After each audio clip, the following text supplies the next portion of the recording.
Well, it's time to begin our Wednesday evening Bible class. Glad everybody could join us. I feel like we can actually call it Wednesday Bible class tonight because all our classes are back in session. The only thing I have to worry about tonight is up till now, I've been getting used to on Wednesday nights, just I go till I'm done talking because there's no bell. And I said, I'm going to have to remember that there's a bell. And then I thought, I hope the person tonight that's ringing the bell remembers to ring the bell, or we're going to be here a long time because I'm not stopping. So, that's probably a good thing now. Actually, there's a time limit on it. We've been looking at the life of Israel. But we're not just looking at that one man, Jacob, who was named Israel. We're looking at his legacy, his family, the nation that would become, the people that become the focus of the Scripture. And we have been looking really at Joseph and his exploits in Egypt and how Joseph brought his family to Egypt so they could then become a nation. And last week we saw them coming into Egypt, him bringing his family down. The 7 years of famine that they were undergoing now are being destroying the world, but Joseph has stockpiled enough grain to save not only Egypt but his family. They're given land to live in, and there's the story. But let me ask you a question. We know that the sons of Joseph, or the sons of Jacob, become the 12 tribes of Israel. So how come there's not a tribe of Joseph?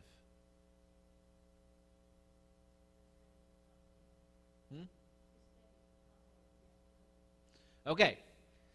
Joseph becomes 2 tribes. In fact, if you open up your Bibles to Genesis chapter 48 and verse 5, we see what happens there. In Israel's last days, he has Jacob. Has Joseph, and I'm going to do this every time. I don't know why I always get Joseph and Jacob backwards, but Jacob has Joseph bring his sons to him. And then he tells them something interesting in verse 5. He says, "Now your 2 sons who were born to you in the land of Egypt, before I came to you in Egypt, are mine. Ephraim and Manasseh shall be mine, just as Reuben and Simeon are." At this point, we have what we referred to as the 2 half-tribes of Israel. Half not because of their significance. In fact, if you look at the development of the people and the land that are allotted, these 2 would really become 2 major areas. If you think of it, think of the tribes and their allotments almost like states, where you would have different places put into different territories. They would become the larger states. But they're half-tribes because they represent one of the 12. The 12 become an odd number because they're never really 12 in terms of land allotment because of some other things. There's 2 half-tribes, so it's one of those where there's a number that you use. It's kind of like those football conferences. It's the Big 10 even though there's more than 10 teams, and it's the Big 12 even though there's less than 12. But those 12 tribes, Manasseh and Ephraim, become those 2. And, in fact, he says in verse 21, then Israel said to Joseph, "Behold, I'm about to die, and God will bring you with me and bring you back to the land of your fathers. And I will give 1 portion more than your brothers, which I took from the land of the Amorites with my sword and my bow." Part of Israel. And what we have here at the end of Genesis is really the legacy of Jacob, Israel's family. They are to be put into, I have more room, don't I? They're put into these tribes. They're going to become this nation. And what we see really, starting in chapter 49, is the prophecies that are put ahead for these sons. We're going to look at those tonight and look as this legacy is laid out into what will become this nation. Let's go to chapter 49 and look at starting in verse 3. After he brings all his sons together, he speaks to the oldest first. He says, "Reuben, you are my firstborn, my might, and the beginning of my strength. preeminent in dignity and preeminent in power. Uncontrolled as water, you shall not have preeminence. Because you went up to your father's bed and you defiled it, and he went into my couch. Reuben, firstborn. But he had that taken away from him. He had it taken away because he did something that upset his father. He did something that showed a utter lack of disrespect. We read about this event in chapter 30. Bildad, as who was his father's concubine, and he tries to make her his own. This story is one that we would probably find very, very strange. If you go down to verse 22, it tells us, it came out that when Israel was dwelling in that land, that Reuben went in and lay with Bilhah, his father's concubine, and Israel heard of it. This was the mother of his other sons. Why would he do this? Well, it was more than just some kind of affair. It was a way of asserting his preeminence. It's the same thing that later would happen when David is on the run from his son, Absalom. And Absalom would go in and sleep with his father's concubines in front of all of Israel. It was a way of saying what was his is now mine. I'm the one in charge. But Israel didn't think that yet.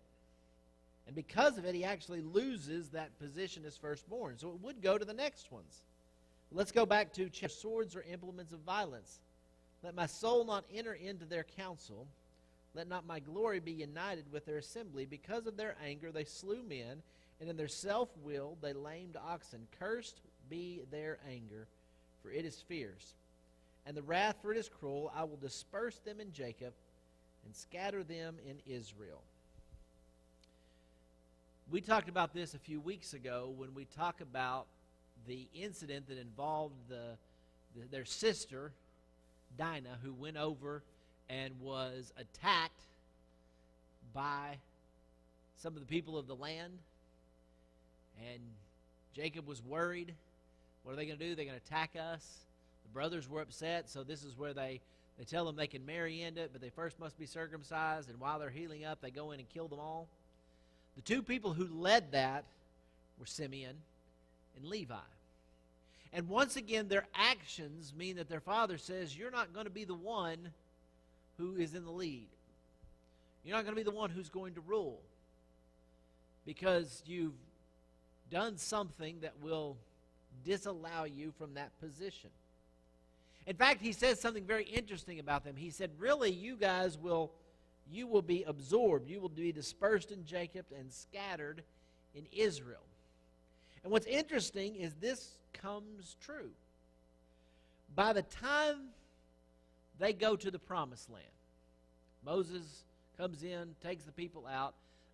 The book of Numbers, what do? Numbers, they number the Simeon. It's so small that when the blessings come about, they get overlooked the second time. The text will tell us that they actually that they didn't have many children, and so because of that, they were the tiniest group of them. And when they get their inheritance later, their inheritance will be smack dab in the middle of Judah. They will be, whereas everybody else borders several other tribes, they're in the smaller point of it, and basically they become absorbed into the other tribes.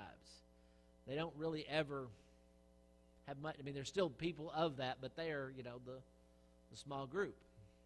It's interesting because Levi has something similar happen. Levi, the tribe of Levi, actually gets no land in Israel. You know why? Because Levi would become the priest, the designated firstborn, the one that they dedicated to God. And so because of that, they would live everywhere. They would be given cities, but those cities would be spread out throughout the other tribes so that they could perform those priestly duties. In essence, the curse becomes a blessing. They're cursed because they don't get anything, but they're blessed because God allows them to become the priest. But what Israel tells about his sons comes to pass. But it's interesting because in the next chapter, in the next verse, in verse 8, it tells us, Judah, your brothers shall praise you, and your hand shall be on the neck of your enemies. Your father's son shall bow down to you. Judah is a lion's whelp. From the prey, my son, you have gone up. He couches, he lies down as a lion who dares to rouse him up. The scepter shall not depart from Judah, nor for the ruler's staff between his feet, until Shiloh comes, and he shall be the obedience of the people. He ties his foal to the vine, and his donkey's colt to the choice vine. He washes his garments in wine, and his robes in the blood of grapes. His eyes are dull from wine, and his teeth are white from milk. Judah gets the best thing, right? So far, everybody has had a bad part of their promise. But Judah is the lion. I've heard that phrase before, the Lion of Judah. And Judah will have a special honor. What is that special honor? Judah. What's he talking about here? At this point, no plan has been set forth to how the rule of Israel will take place. But God already knows. There will eventually come a king. And where will that king come from? What tribe? Judah. And that king would eventually go on to be the lineage through David to Jesus. The Lion of Judah. He comes from the tribe of Judah.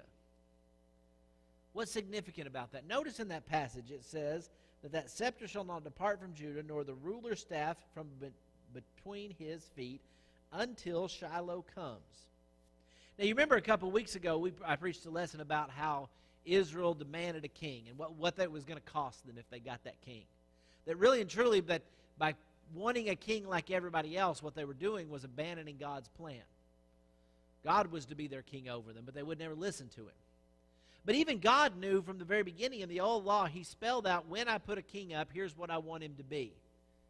He wasn't the absolute ruler of the lands, but rather he was somebody who was under God. God had a plan for leadership. He wasn't going to leave them without.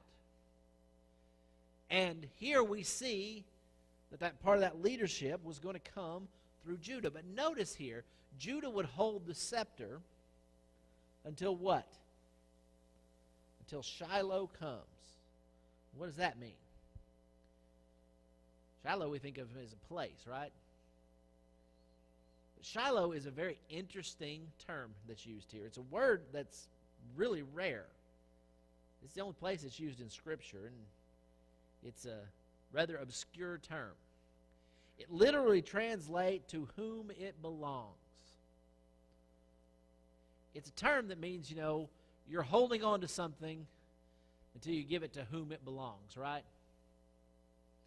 You think about somebody who rules in absence of a king, right? They're in charge until you're in charge. You're the kid in charge until I get back, right?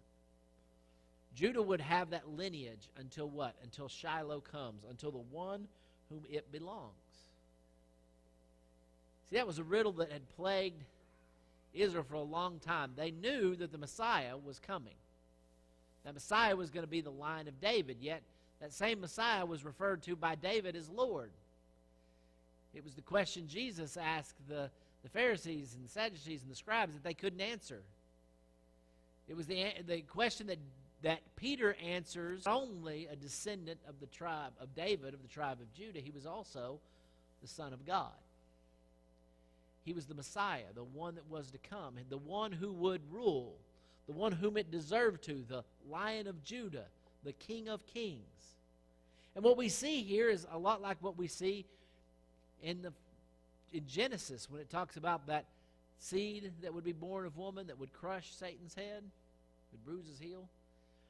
It's that proto-evangelism, that foreshadowing that God had, that from the very beginning, from the time of Jacob, his prophecies weren't just him saying, I want Judah to rule because he's the only one that's shown himself good, and here's what's going to happen. But rather that he's speaking what God would have him to speak.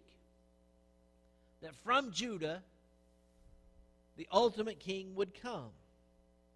You see, Judah would be the tribe that remains faithful. When the 10 tribes of the north, they split away, Judah remains faithful. They're the one who keep the lineage of David alive. They would be the only one that would survive when the Assyrians and the Babylonians come. 10 tribes are taken away. They would survive. Judah is where we get the term Jew from, which is what we see Israel called by New Testament times. What we see here is God seeing what was going to take place. He ties his foal to the vine and his donkey's colt to the choice vine. He would be that line to the one who would be the vine. We are the branches. What we see in the rest of the chapter, and we're not going to go through every one of them because, like I said, most of them are not very detailed. They give something about the sons and some of the things that will happen, but we do see in them that there are definite reflections of what was to come. In other words, the prophecies, the words that Jacob, that Israel is speaking here, are not just his wishes for them, but rather God using him to show his ultimate knowledge of what is to come. An interesting note is in verse 27 when it talks about Benjamin divides the spoil. Benjamin becomes infamous at the end of Judges. The incident of the Levite and his concubine, where the traveling Levite had gone to get back his concubine who had left and gone back to her family, and he goes and brings her back, and he ends up leaving late enough from his in-laws' house that he doesn't get as far as he was expecting, so he spends the night in that little town in Benjamin. Well, the story is a reenactment of what happened to the angelic visitors at Lot's house. And it sets off the end of the last chapters of Judges, where basically this terrible act occurs in Israel and no one knows what to do. So they eventually decide to go to battle against Benjamin, but they go too far to the point where they refuse to give their sons and daughters, or their daughters as wives, to the tribe of Benjamin, and then they end up wiping out the tribe. They then allow them to go and attack another community and steal away wives. So in other words, they punish them for a crime they commit and allow them to commit just about the same or worse crime. That was what was happening in the period of Judges. It's a tale that basically, shows how far they had fallen. But Benjamin is the one that starts it. They're the ravenous wolf. It's interesting, that viewpoint that's given. But what we see here throughout all these foreshadowings, all these prophecies, is we see that God had a plan for Israel. Let's go to chapter 49 and verse 28. It says, "All these are the 12 tribes of Israel, and this is what their father said to them when he blessed them. He blessed them, every one, with a blessing appropriate to him. Then he charged them, and said to them, I am about to be gathered to my people. Bury me with my fathers in the cave that is in the field of Ephron the Hittite, in the cave that is in the field of Machpel, which is before Merom, in the land of Canaan, where Abraham brought along with a field from Ephron the Hittite for a burial site. There they buried Abraham. There I buried Leah. The field and the cave that is in it is purchased from the sons of Heth. And then Jacob finished charging his sons. He drew his feet into his bed, breathed his last, and was gathered to his people." Text tells us he gives us these sayings, these prophecies to them, these blessings to each and every one. And then he tells all the sons, there's the last thing I want you to do. I want you to take me home. I don't want to be buried in Egypt. I want to be buried in the same place that Abraham bought. Now, he's buried, his wife's buried, his son's buried, my mother's buried. See, that place was significant because when Abraham, the only child he had still was Isaac, seemingly pretty far from the promise that God had given him to make him a great nation and to give him this land. But yet Joseph says, that's where I want to be, because that's where God's promise is coming. It's interesting because when Joseph dies, did it again. When Joseph dies in Genesis chapter 50, in verses 24 through 25, he says the same thing.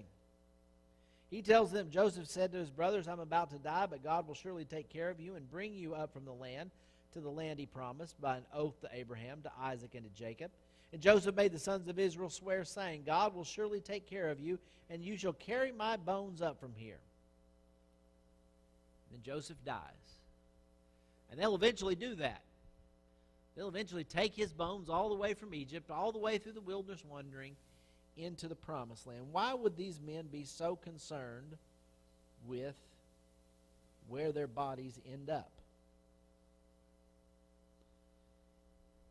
They eventually bury Joseph back home. And it's interesting because the Egyptians are in charge of the burial. In Genesis chapter 50 and verses 2 through 3, it tells us that Joseph commanded the servants, the physicians, to embalm his father, and the physicians embalmed Israel. Now 40 days were required for it. Text translate the word here embalming, but you know what probably we should use? Mummified. They mummified them. Right? Egyptian stuff is around. You go see it. See King Tut, right? It took 40 days to do that. They were good at it and preserved those bones and preserved that body. That's what would happen to Joseph. That's why he's able to make the journey. It happens here to Jacob. They eventually take him down to that land, and the Egyptians basically give him a funeral fit for a king. We would say gave him full honors. In chapter 15 and in verse 10, it says that the people of that are beyond the Jordan, they saw how the Egyptians grieved. In verse 11, it says, this is grievous mourning for the Egyptians. In other words, the Canaanites are impressed because, wow, the Egyptians are mourning this fella like they would mourn a great person in their land. He's buried there, and the end of Israel, the end of Jacob, one man, one family, becoming a great nation. There was a place prepared for him. You see, what we see happening in these events, when we close out the book of Genesis, we have Joseph saying, make sure you bury me where my father is buried. We have Israel telling his sons, here's the future. Here's what I see happening for you. We see Israel being a revered part of Egypt. But a lot of that's going to change. But yet what we see here is in all these things, God had a plan. Let's go back to chapter 28. In chapter 28, we have a promise that was given. A promise that was given to Jacob. This is when Jacob is on the run, right? He's been sent away by his mother because she knows his brother's seeking to. And God makes him a promise there. Let's go to verse 13. And behold, the Lord stood above it and said, I am the Lord, the God of your father Abraham, and the God of Isaac, and the land you lie. I will give it to you and your descendants. Your descendants will also be like the dust of the earth. You will spread them out to the west, and to the east, and to the north, and to the south. And in you and in your descendants all the families of earth shall be blessed. Behold, I am with you and will bring you wherever you go, and I will bring you back to this land, for I will not leave you until I have done what I have promised you. When Jacob dies, 12 is not like the dust of the earth. He is not. The only way he gets back to the place, this land, is he goes back in a coffin. But notice here the promise is very similar to the promise given to Abraham. Let's go back even farther to Genesis 26. For Isaac, I will multiply your descendants as the stars of heaven. I will give your descendants all the lands, and your descendants shall be the nations, and your descendants, all the nations of the earth shall be blessed. Because Abraham obeyed me and kept my charge. Same promise to Isaac. We go back to the promise to Abraham. Same promise. I'm going to do something with you. I'm going to make you a nation. Because of you, because of these people, everyone on earth will be blessed. You know, it's easy to think of the moment and think, well, was God really doing what he said he was going to do? But yet God was still with Israel. Israel may have died, or Jacob may have died, but Israel was still alive. Israel was still going to fulfill those promises. They would become a nation that would spread out in that land, north, east, south, west. They would become so numerous they would fill the land. They would become a great nation. And through them, the whole earth would be blessed. It's interesting because the Hebrew writer in Hebrews chapter 12 mentions this account. You know, you may be thinking as we read through here, okay, of all the stories we could pick, this is kind of the one you might skip, right? I mean, it's just Israel saying, here's what my sons are going to do. It's just that is Hebrews chapter 11. When you go to verse 21, it says, by faith Jacob, when he was dying, blessed each of the sons of Joseph and worshipped, leaning on the top of his staff. By faith Joseph, when he was dying, made mention of the exodus of the sons of Israel and gave orders concerning his bones. Of all the events that you could have talked about, of all the places you could have shown examples of faith, why did the Hebrew writer choose these two? I mean, there's a lot of good Jacob stories. Why this? There's a lot of good Joseph stories, especially in a chapter where he concludes by talking about how, you know, God rescued these people and how he delivered them and they were living by faith. And you could say, think about Joseph in that dungeon, trusting in the promise of God. But he chooses this incident. Why? Why Jacob leaning on his staff, blessing his sons, worshiping God? Why Joseph telling them, take my bones to that promised land? Go down to verse 39 of Hebrews chapter 11. For all these, having gained approval through their faith, did not receive what was promised. But God had provided something better for us, so that apart they would not be made perfect.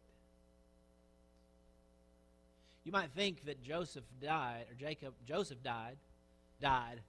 not receiving the promise that he was given. God said, hey, I'm going to do all this for you. And where he was truly blessed, I mean, he had these sons, he had become a people. Well, he was wanting more. But the story is, God is delivering. And that through them the world would be blessed.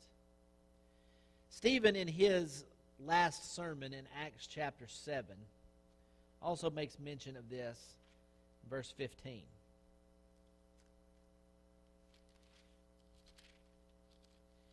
Here it says in Acts chapter 7, verse 17, once again, this is his speech that he's going through the history of Israel, showing how God has brought forth Jesus. He says, and Jacob went down to Egypt, and there our fathers died. And from there they were removed to Shechem, and they were laid in the tomb with Abraham, where he purchased for a sum of money from the sons of Hamor in Shechem. But as the time of the promise was approaching, which God had assured to Abraham, the people increased and multiplied in Egypt. As the time of the promise was approaching. What we see here is God getting something ready to happen. Our mistake so many times in our walks of faith is trying to look at things from our perspective and not God's. From our perspective, you would look and say, from man's perspective, well, Joseph died and he was buried in a small tomb, and that was all the promise that he got. But from God's perspective, when the time was approaching, God had his people increased and multiplied in Egypt. There was no better place for those people to be to grow into a nation. There was no safer place. There was no more productive place. There was no... Everywhere else is starving to death. But not Egypt, not under Joseph. But he was also putting him in the place so that he could call them out of. What we see, I think, in this chapter is that actions have consequences, right? Reuben did something that took away his preeminence. Simon and Levi's actions caused them not to be the ones who would be as blessed. Joseph's faithfulness and his actions and his suffering says, you know what, Joseph, your sons are going to become my sons. You'll receive that extra portion. But at the same time, God was in control. I don't know about you, but that's a comforting thought to me. I like the idea that I have control. I can make decisions, that it matters. But I don't know if I want to be fully in charge, right? I don't mind getting to steer the boat, but I sure don't want to be in charge of the ocean. God is ultimately in control. And the legacy that we leave behind has a great influence. Israel's legacy would be his sons. His sons' legacy would be their sons, those tribes. Those tribes' legacy would be the nation of Israel. The nation of Israel's legacy would be the foreshadowing of what God would do with his people. Israel wouldn't be just limited to people who were born of that lineage, but rather people who know God. The spiritual Israel would become his church. Legacy. Makes us think about our legacy. What are we passing down? What are we doing for the next generation? We sit under shade trees planted by others. We reap the benefits of the suffering and the dedication, the teaching and the effort of others. We know the gospel because others taught our forefathers, passed down a legacy. Choice. What are we doing for the future? What are we building? What are we laying aside? What are we creating? What are we teaching? What are we doing so that when our time on this earth